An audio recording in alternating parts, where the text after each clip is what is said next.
All right, folks, it is Friday Night Blitz Media Day, and of course, it's a fun time getting you ready for the season. Join me right now, one of the awesome coaches in our area, the head coach of the Bassett Bengals, entering his 6th season as head coach of the Bassett Bengals, Brandon Johnson. And Coach Johnson, what is up, sir? Not a lot, man, and just enjoing life right now. I tell you what, I'll tell you what, Coach. Last year finished 9-3. And well, not 9-3. You were 9-3. 9-3. Yep. So I had the record. Yeah, we'll make sure the record's right. 9-3.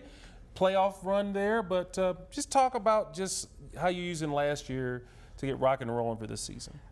Last year we ended pretty much like a bad taste in our mouth. One score game to Abingdon in the regional semifinals with a team that we felt could have went a little deeper, but we ran into a team that was a little seasoned, and they got us in their home place.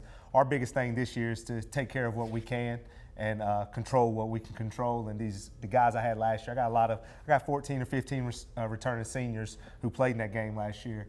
So they're ready to go this year. They got a bad taste in their mouth. They're ready to get that out. Yeah, get you a little banaka, knock all that That's out. It. Right? That's it. Now, Coach, your offense was high octane. I mean, 46 points a game. I mean, you guys lit up that scoreboard. Scoreboard operator was probably having a cramp or something going on. But just looking at that, how cool was it to just get that offense going? And the defense wasn't shabby either. Right. It was good. You know, my offensive coordinator, Tyler Cotner, does a great job for us. He works very hard, probably just as hard as I do on the X's and O's and trying to implement a game plan. And then, but of course, man, you got to have the players. You got to have the guys that can go out there and make plays and score touchdowns, throw touchdowns, and just make things happen. And we've been blessed to have those guys. And I feel like we got some more of those guys you'll see this year as well. And then looking at the growth of the program since you've been there, first 2 years you only won 4 games.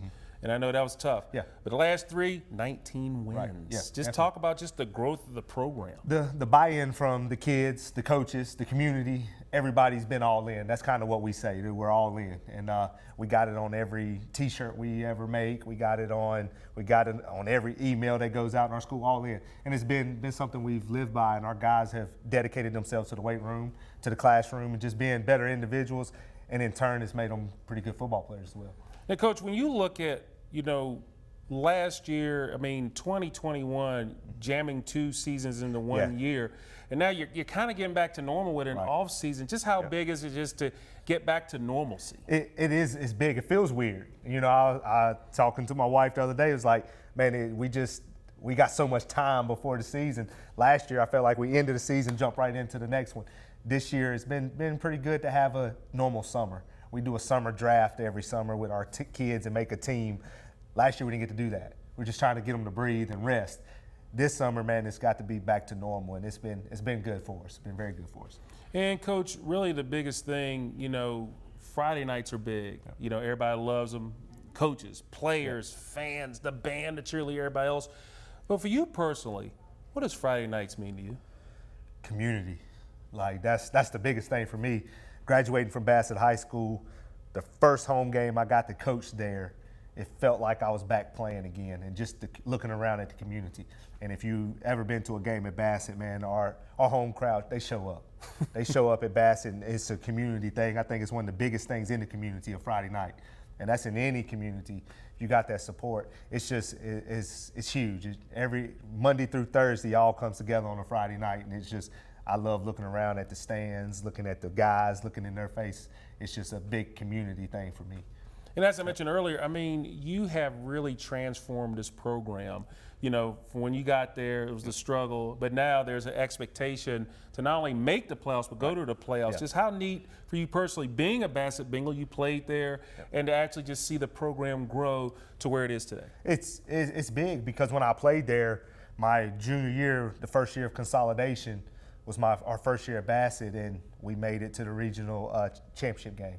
My senior year, we lost in the state semis to Salem. The next 2 years, Bassett went to the state semis. So Bassett was used to being here, and then it kind of hit a little drought, and now we're kind of bringing it back to what Bassett football is and what it stands for, and that's excellence in the classroom and on the field, and that's kind of where we're at right now.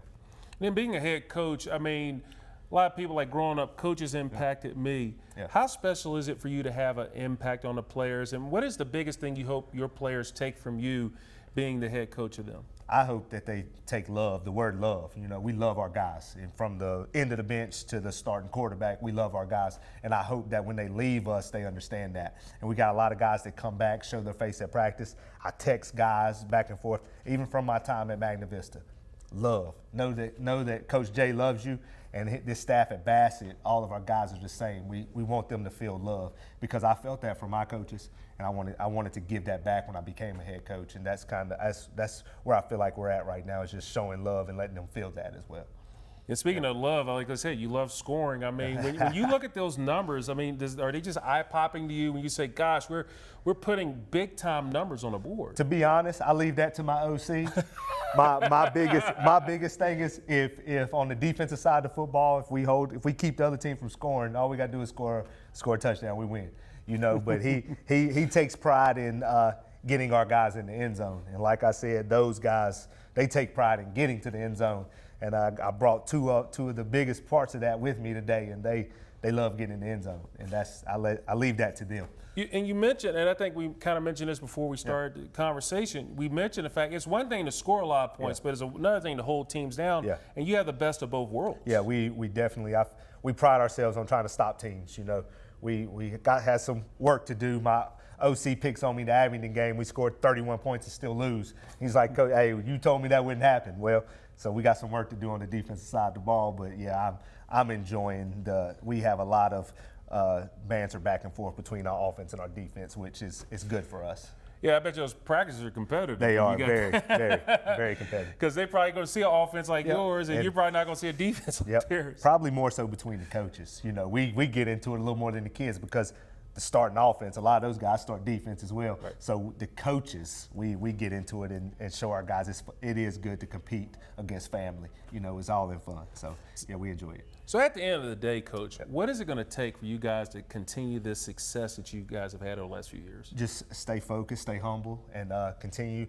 We tell, hey, if the players trust us, we trust the players. We keep that trust, build that bond, we'll be fine. I tell you what, you have flashbacks, I bet, don't you? Sometimes I do. Sometimes I do, yes. I tell you what, Coach Brandon Johnson, the man, the guy that's getting it done at his alma mater at Bassett. Again, we appreciate you taking part in the Friday Night Blitz Media Day. And you guys are rocking and rolling, getting ready for August 26th. Yes, appreciate y'all having us. Thanks, sir. Yep, appreciate it.